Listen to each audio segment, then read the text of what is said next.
untuk kesejahteraan bersama, mendoakan pemimpin-pemimpin negara, mendoakan gereja, mendoakan bangsa, mendoakan masyarakat. Ini sangat perlu dan yang paling penting berdoa untuk keluarga.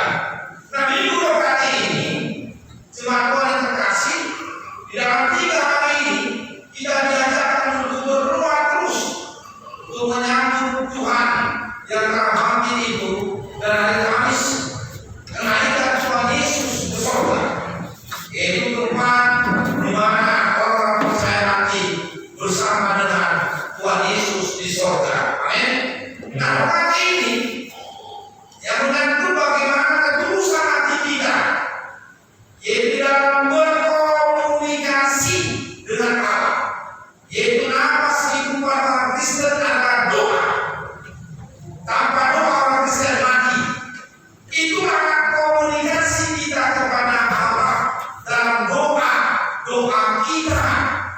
Jadi kalau kita tidak berdoa, kita ibaratkan manusia yang mati, tidak punya roh.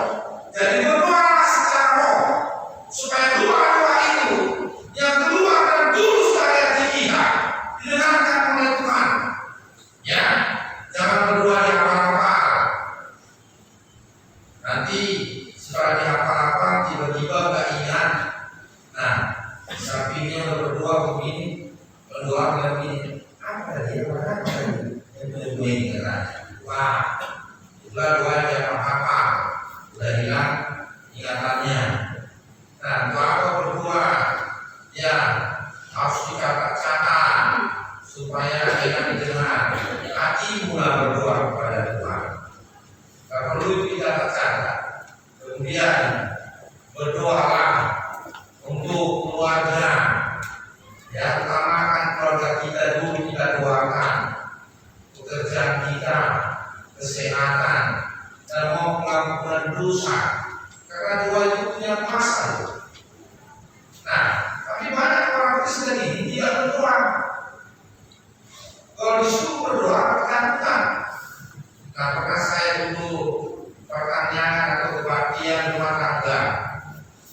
Jadi saya tanya kepada anak punya rumah, ingat gimana? Lagi keluar kota, lagi panen padi, ada katanya. Oh iya, di tengah ibadah itu saya berkhotbah kedengaran di depan samping kamar yang batu-batu. Jadi yaitu dia sendirinya, para anaknya itu sendirinya berbohong. Nah, pulang ibadah sekalian anaknya sampai di batu-batu di kamar putih, Bapak amal katanya. Jadi kenapa dia nggak mau kebaktian atau pertanyaan? Karena nggak mau berdoa. Jadi bagaimana kita bisa diberkati Tuhan? Bisa sehat-sehat kita kalau nggak mau kita berdoa. Doa itu konteksnya begini. Yang pertama, ya kita puji Tuhan. Terpujilah dalam Tuhan. Ucapkan terima kasih telah menyenangkan hati Tuhan. Karena Tuhan kita bisa ada dan berada di sini. Amin. Maka ucapkanlah pujian kepada Tuhan. Terima kasih Bapak.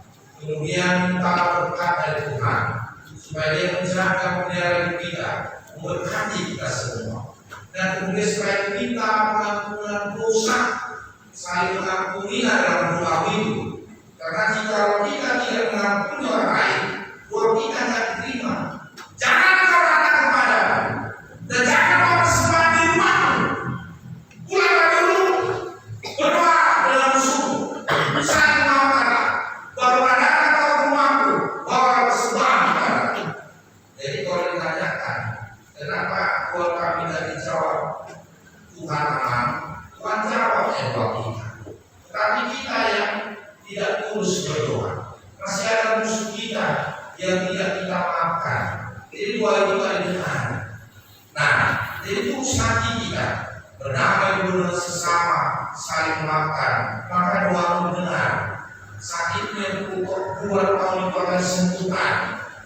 Dan dalam kitab Yakobus 5 juga ayat 16, ya, saling berdoa supaya sakit itu sembuh. Karena doa benar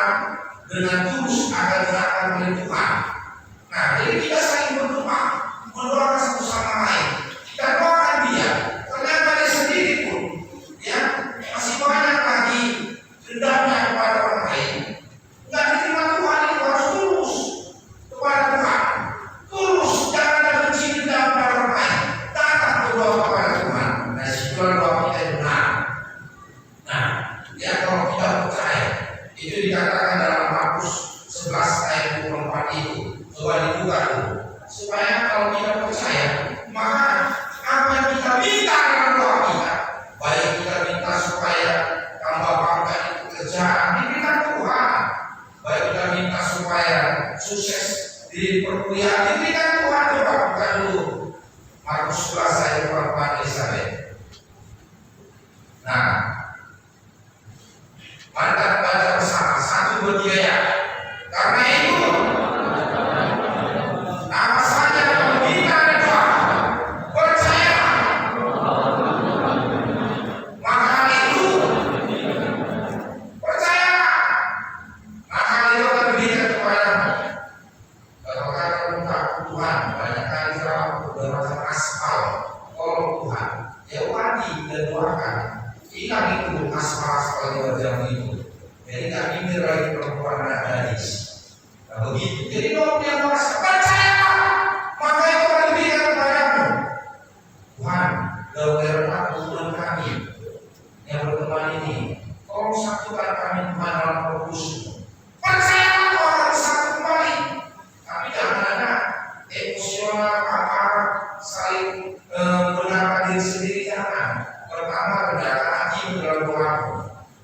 Ampuni dia, jangan keras kepala.